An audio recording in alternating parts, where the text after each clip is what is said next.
All right, we will continue with your calls in just a little bit. So if you're on hold, stick right there. We will get to you. And the way to reach us is 902-405-6000. So again, the open hour will continue in just a little bit, 902-405-6000. And stay on hold. In the meantime, we get some important things to talk about because the Bank of Canada has cut its benchmark interest rate by 25 basis points. All the while, Trump ratcheting up tariffs. Joining us to talk about all of this is Clinton Wilkins, our mortgage guru. Clinton Wilkins, hello. What a wild ride it's been, and it's only Wednesday. I know, It's hard to believe. It is, yeah. It's really wild. And, I was talking to our team on Monday, and, I said, this feels like the early days of COVID. I feel like we've gone back in a time machine 5 years. Just with the uncertainty, I think there's a lot of people that are anxious out there. Are the tariffs on? Are the tariffs off? Are they on? Are they off? What's going on today? It might be different by the time that we're even done this broadcast, which is just so wild. And I think that's one of the sentiments that the Bank of Canada really brought into this decision today.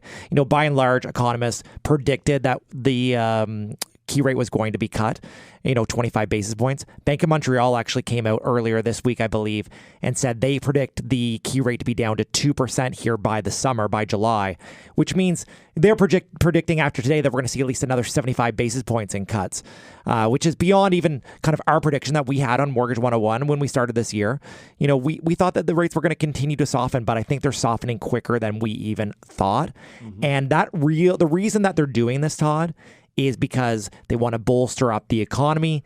They want to, get Canadians borrowing again and Canadian businesses to start pumping more capital into the market. We're in a recession. Yeah. That's reality. And we may see a very different story in the U.S., and that's what I want to caution our listeners to. We could see the U.S. and the Fed there actually increase interest rates even though we just decreased. This doesn't happen very often. It's only happened twice in history where we basically decoupled from the U.S. Now, we don't move in concert. We don't move the same. We don't do the same changes. But typically we go, they go up, we go up. They go down, we go down. Typically. Yeah. But we're in a situation where their inflation is very high, and we may be in a situation where the Fed will increase the rates there. Obviously, there's a lot of uncertainty when it comes to tariffs and what's going on with trade. I think a lot of people are concerned about the economy, and I think that really boils down to employment in Canada. Are people going to be continuing to be employed, and really what's going to happen with inflation? So even though we're seeing these rates go down, that doesn't necessarily mean you should go out and borrow and spend a whole bunch and pump a whole bunch of money necessarily into the economy on the consumer goods, because we want to still keep inflation as low as possible, but we don't want inflation to go really down below the target at 2%. Okay, 2.75%. It was almost at historical lows during the pandemic. It was pretty close to zero, was it not? Yeah, we were basically at rock bottom during the pandemic. And the Bank of Canada actually made announcements outside of their normal schedule because it was such an emergency. And some economists have said that, depending on what happens with the tariffs and the results of our economy, we could see the Bank of Canada making some emergency cuts as well. So obviously something that we're going to continue to monitor. The Bank of Canada meets again in April. So really in just another few weeks, we're going to see another announcement. And I expect that we're going to continue to see the Bank of Canada cut the key overnight rate, obviously to continue to bolster up the economy here. Okay, so for those people who had that 5-year fix coming to renewal, this is music to their ears, obviously, right? Yeah, so variable rate mortgages today are less expensive than they were yesterday by 25 basis points, but I need to urge the listeners that the fixed rates do not move with the Bank of Canada. Yeah. And some people even think, well, the Bank of Canada is going to make a decision, that's going to impact the markets. The markets are then going to dictate that the rates are going to be lower. That's not necessarily the case. The fixed rates are really tied to the bond market. And although the markets have been a real challenge, even just look at yesterday, I expect the rates are going to continue to soften, but they don't move one-to-one. So no changes today on fixed rates. And if we're going to see changes, it may even be weeks or months down the road where we see the fixed rates change. Obviously, we're going to continue to monitor it. But variable rate mortgages are certainly a lot more popular today, Todd, than they were yesterday. And historically, a variable rate mortgage is less costly than fixed. But the last couple of years, when the Bank of Canada has been increasing the key overnight rate, we've been almost in an inverse situation. But now today, variable and fixed, nearly the same. And I think later this year, we're going to see variable rate mortgages be much less costly than fixed. And there's a lot of borrowers who a variable rate mortgage really is good for. It's the ones that can sustain the change. You know, people that are willing to take the risk, it will likely pay off. Historically, variable is cheaper. Right now, there's another couple good pros. You know, if you need to break your variable rate mortgage early, you're only going to pay 3 months interest.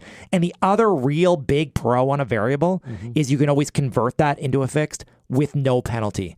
So I think it's really important when you're making a big decision like taking a mortgage, and that's why it's so important to seek the advice of an unbiased mortgage professional, that the right product for you may not be the same as it was a year ago. Right. And it may not be the same as it is 1 year from now.